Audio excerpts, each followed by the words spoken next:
Shalom Bapak Ibu, selamat tahun baru. Bolehkah dengan sukacita memberi salam kanan kiri muka belakang? Katakan selamat tahun baru sambil goyang-goyang tangannya. Puji Tuhan, cukup banyak yang hadir.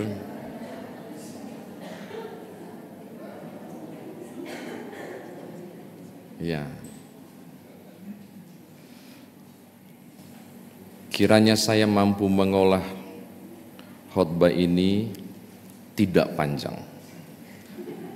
Karena saya tahu Bapak Ibu banyak yang begadang dan khawatir terjadi apa yang sering saya sampaikan, yaitu dua jenis anggukan ketika mendengar khotbah. Anggukan yang pertama naik turunnya stabil, itu boleh lanjut panjang, tapi kalau turunnya pelan, naiknya tiba-tiba, saya akan sensitif untuk mengakhiri khotbah ini. Bapak Ibu, kalau baca ayat yang ke-12 sampai 23, pasal 33, Bapak Ibu mesti baca ayat satunya. Di situ maaf menggunakan kalimat ini, Tuhan ngambek. Ngambek dalam pengertian marah besar. Karena peristiwa ini terjadi pasca anak lembu emas. Pasal 32. Wow.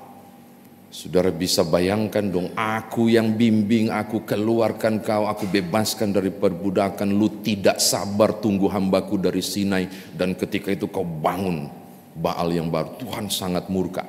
Apa reaksi Tuhan? Dan ini membuat Israel gemetar. Tolong lihat pasal 33 ayat 1 sampai kemudian ayatnya yang keempat. Musa bawa mereka berangkat. Tuhan bilang begitu. Kalau saya boleh menggunakan notasi nada ini dengan emosi. Musa bawa mereka berangkat. Catatan penting, bukan saya yang pimpin. Malaikat yang saya utus yang pimpin. Dengar, kasih tahu ke mereka, kalau saya yang ada di tengah-tengah mereka, hangus mereka. Marah. Tuhan marah. Jadi yang akan tuntun bukan saya, tapi malaikat. Kalau saya tuntun, tampias mereka. Ketakutan umat Israel. Mereka gemetar ketika perkataan itu keluar dari mulut Allah. Makanya Bapak Ibu, Musa datang. Masuk ke kemah pertemuan, awan turun. Israel tahu kalau Musa masuk ke kemah pertemuan, lalu awan itu turun, berarti Tuhan hadir. Mereka langsung tunduk. Dan terjadilah percakapan ayat 12 sampai 23 bacaan kita. Wow, saya mengagumi Musanya. Dia seorang yang pintar merayu Tuhan. Dan justru dialah yang membuat hati Tuhan terenyuh. Dia bilang begini, Tuhan, katanya aku dapat kemurahan kasih setiamu. Katanya engkau mengasihi aku. Dia enggak bilang mengasihi umat, mengasihi aku. Tunjukkanlah jalan itu. Bagaimana mungkin saya berangkat kalau engkau tidak menuntun? Tuhan jawab kemudian di permintaan pertamanya itu ada di ayat 14. Lalu Tuhan berfirman, aku sendiri akan berjalan besertamu. Menurut saya ada yang missing dari ayat 14 ini. Saya tidak tahu apa teks aslinya, mungkin ada redaksi yang hilang. Saya sudah periksa, memang benar terjemahan ini. Tapi kok agak enggak nyambung ya. Karena Musa bilang di permintaan kedua, dia pastikan lagi. Tuhan yang pimpin atau siapa? Jadi saya kira, Bapak Ibu tolong lihat ayat 14. Aku sendiri akan berjalan bersamamu. Kadangkala kata aku itu menunjuk pada representasi yang lain, malaikat Tuhan atau hal-hal yang ilahi. Jadi kata aku di sini bukan Tuhan. Aku akan sertai melalui kehadiran malaikat. Kemungkinan itu. Makanya muncullah kemudian permintaan kedua. Tolong lihat ayat 15. Berkatalah Musa kepadanya, jika bukan engkau sendiri, apa artinya? Berarti ayat yang ke-14 luntur. Apa maksudnya? Berarti bukan Tuhan yang kawal. Masih ada pribadi yang lain, ilah, representasi ilahi, malaikat atau utusannya. Jadi ada redaksi yang hilang di ayat 14 itu. Musa bilang, no. Kalau orang lain, kalau cuma malakah, kalau cuma malaikat, saya nggak mau. Dia bilang begitu. Saya mau supaya engkau sendirilah. Engkau sendirilah. Alasannya cuma satu, Tuhan. Dia melakukan argumentasi loh Bapak Ibu. Hei Tuhan, bangsa yang lain tahu loh bahwa umat ini pilihanmu. Coba lihat dia ngegombal. Dia masuk kepada posisi Tuhan yang sendiri bentuk bangsa ini loh. Bangsa umat lain tahu loh bahwa umat ini engkau yang bentuk. Bahwa engkau yang janji sertai mereka. Apa kata bangsa yang lain kalau engkau hanya biarkan malaikat yang jalan? Di situ kemudian kita menemukan hal menarik. Tuhan luntur dalam tanda kutip. Lulu. Lalu kemudian ayat 17 mengatakan, hal yang kau katakan ini pun akan kulakukan. Dari Tuhan begitu emosi luar biasa. Begitu marah dan meninggalkan umat, hanya malaikat yang pergi. Tiba-tiba situasi berubah. Oke Musa, karena ngana desak terus mungkin ya.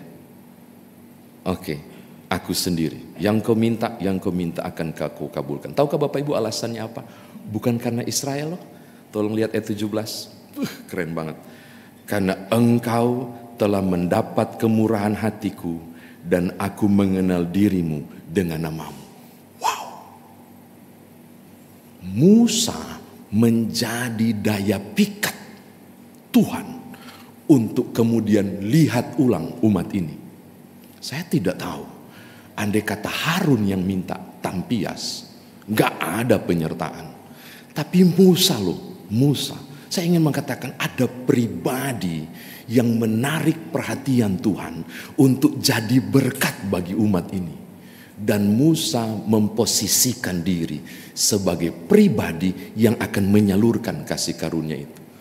Justru karena Musa dikasihi, umat ini Tuhan bersedia tuntun.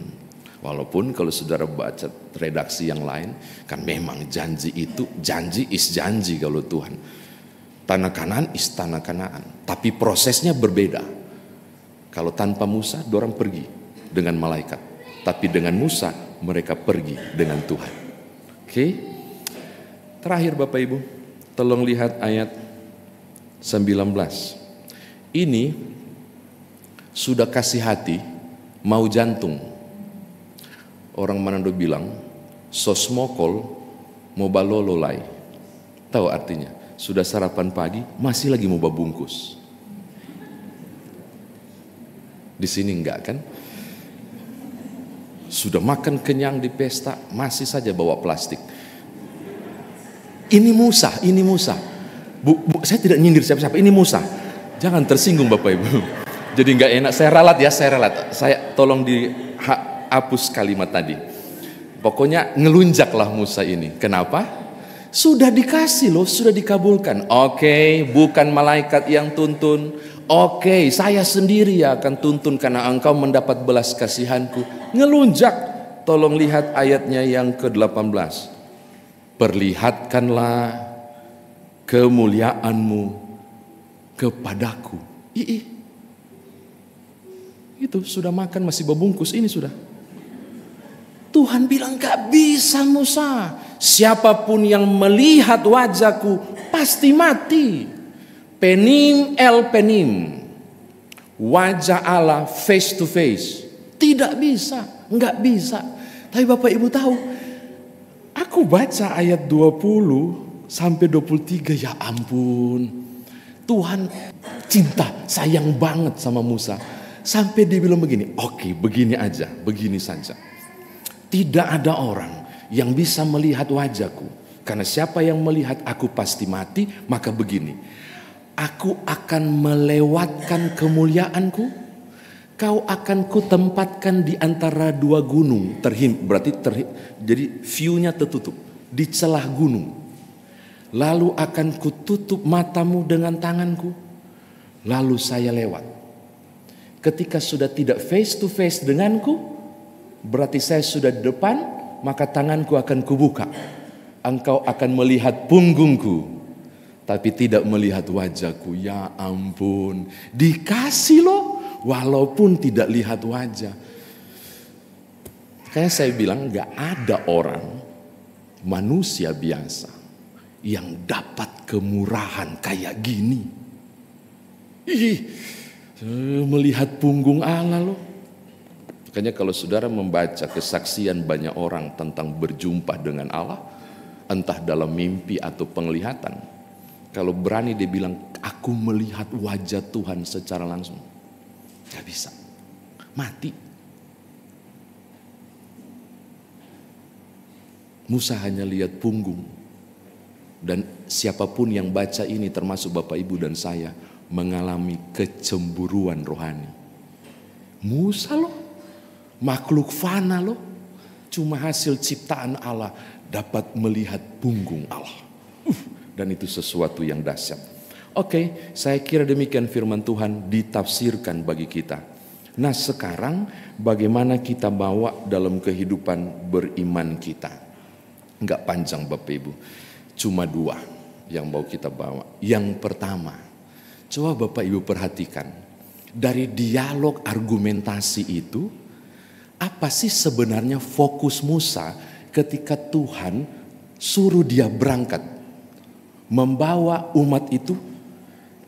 Pasal 33 ayat 1 jelas banget loh, sesuai janjiku ke negeri yang kujanjikan, ke negeri yang kujanjikan. Maka kalau Musa itu nyoman jepun, maka yang menarik perhatian saya mestinya, Tuhan, kau suruh saya berangkat dan pimpin umatku, saya mau tanya dulu, ada apa di sana?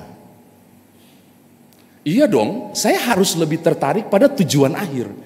Bangsanya bisa kami kalahkan enggak? Terus yang kau janjikan susu dan madu kayak apa di sana? Suburkah tanah itu melebihi dari tanah yang kami tinggalkan ini dari Mesir? Benar berlimpah enggak? Kalau enggak mereka tegar tengkuk, ini umat marah-marah lagi ke saya. Mestinya logikanya fokusnya adalah tujuan akhir. Andai kata saya jadi Musa, pertanyaan yang saya debat dengan Tuhan adalah, ada apa di sana sampai engkau suruh saya ke sana? Fokus saya adalah tujuan, yaitu Kanaan. Enggak loh, fokus Musa bukan itu. Fokus Musa ketika disuruh buat starting point perjalanan, dia tanya, engkau sertai atau tidak?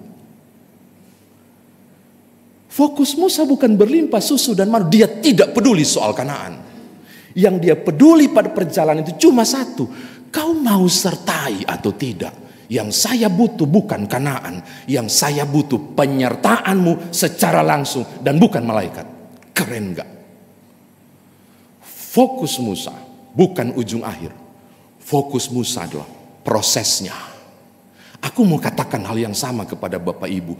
2025 kita mau starting point. Jangan fokus pada ujung akhir. Tapi fokuslah pada proses yang saudara akan lalui. Ada Tuhan enggak di situ? Kalau enggak, minta.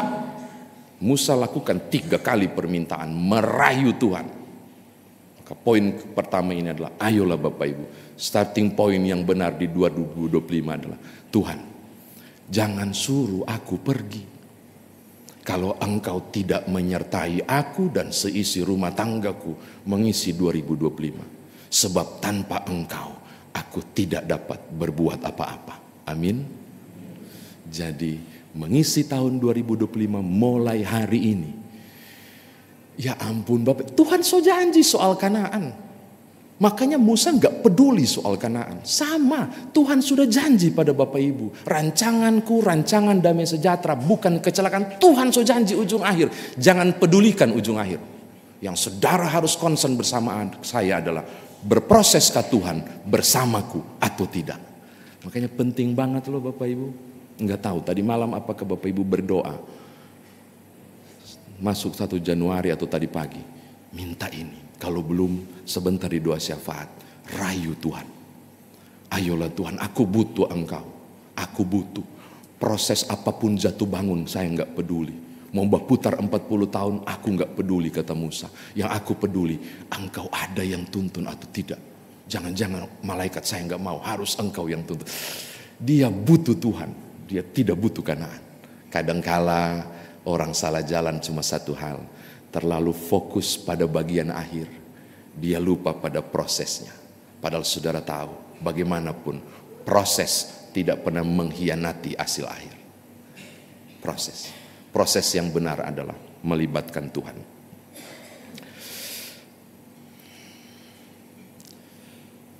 Ini jadi tegang, kok jadi tegang ya? Saya sampai jadi tegang juga. Poin kedua saya sudah mau tutup.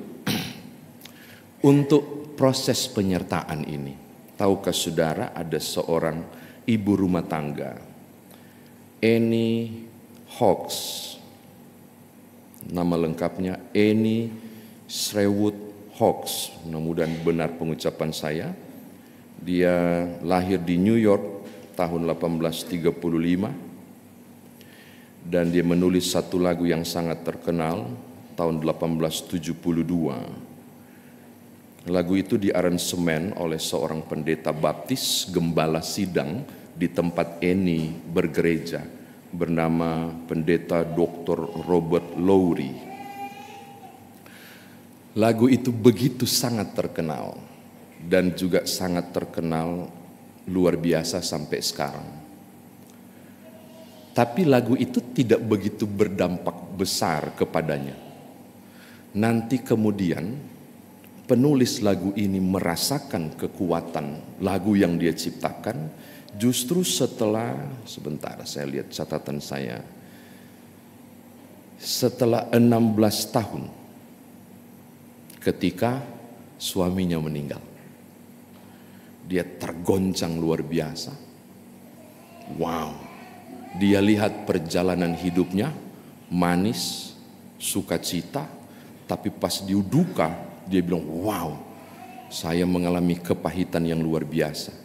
Akhirnya dia mengerti mengapa lagu itu disukai banyak orang dan memberkati. Karena justru ketika dia di tengah duka nyanyi lagu ciptaannya sendiri, dia dapat full kekuatan. Tahukah Bapak Ibu lagu itu? I Need Thee Every Hour. Lagu itu menguatkan penciptanya justru ketika mengalami persoalan luar biasa. 457. Ya Tuhan, tiap jam ku memerlukanmu, Engkau lah yang memberi sejahtera penuh. Setiap jam ya Tuhan, di Kau ku perlukan, ku datang juru selamat, berkatilah.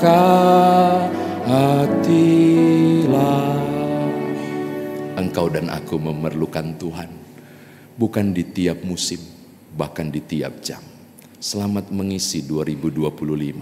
Pastikan penyertaan Tuhan ada dalam hidup saudara dan keluarga saudara. Haleluya. Amin.